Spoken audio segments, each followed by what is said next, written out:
avec Christine Durand, oui, déjà on est très contents et on remercie évidemment les électeurs qui se sont mobilisés pour nous permettre de gagner. On a l'analyse, c'est qu'on a fait un gros travail de terrain, une grosse campagne de terrain, de proximité, hein, beaucoup de porte-à-porte, près de 2500 quand même avec Christine, et en ciblant des axes prioritaires qui nous semblaient essentiels à la population et qui semblent évidemment être confortés par le score de ce soir.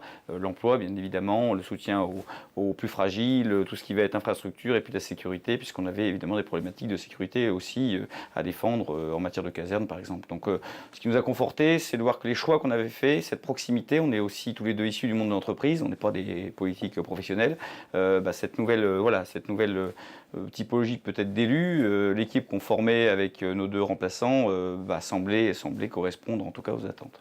Avec vous, c'est la majorité départementale qui l'a emporté, c'est cet élan-là qu'il faut voir. Oui, il y a un vrai élan au niveau départemental, il y a un vrai élan sur chaque canton. Moi, je suis content aussi sur la circonscription du Bessin de voir que Bretteville-Orgueilleuse l'a emporté. Je suis satisfait de voir qu'à Ouistreham aussi, qu'à Trévière, qu'à Caumont-les-Ventés.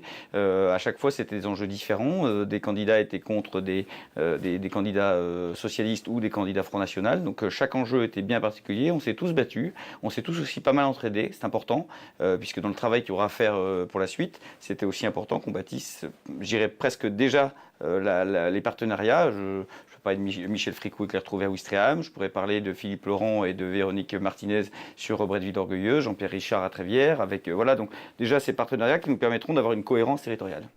Cohérente, alors c'est une satisfaction pour vous d'avoir écarté sur votre gauche, sur votre droite de la même manière? C'était pas c'était une satisfaction de faire aboutir un projet et puis de mener une équipe on pense qu'il va y avoir un vrai renouvellement. Et avec le changement aussi, avec les règles de la parité, il va y avoir un souffle aussi nouveau important au niveau du Conseil général, qui est important aussi. Hein. Demain, sur le Conseil départemental, il y aura la moitié d'élus qui seront des femmes et on pense que c'est bien aussi. Il faut de la dynamique, il faut de la respiration démocratique, tout en restant dans une majorité où on travaillera, où on apportera chacun nos particularités.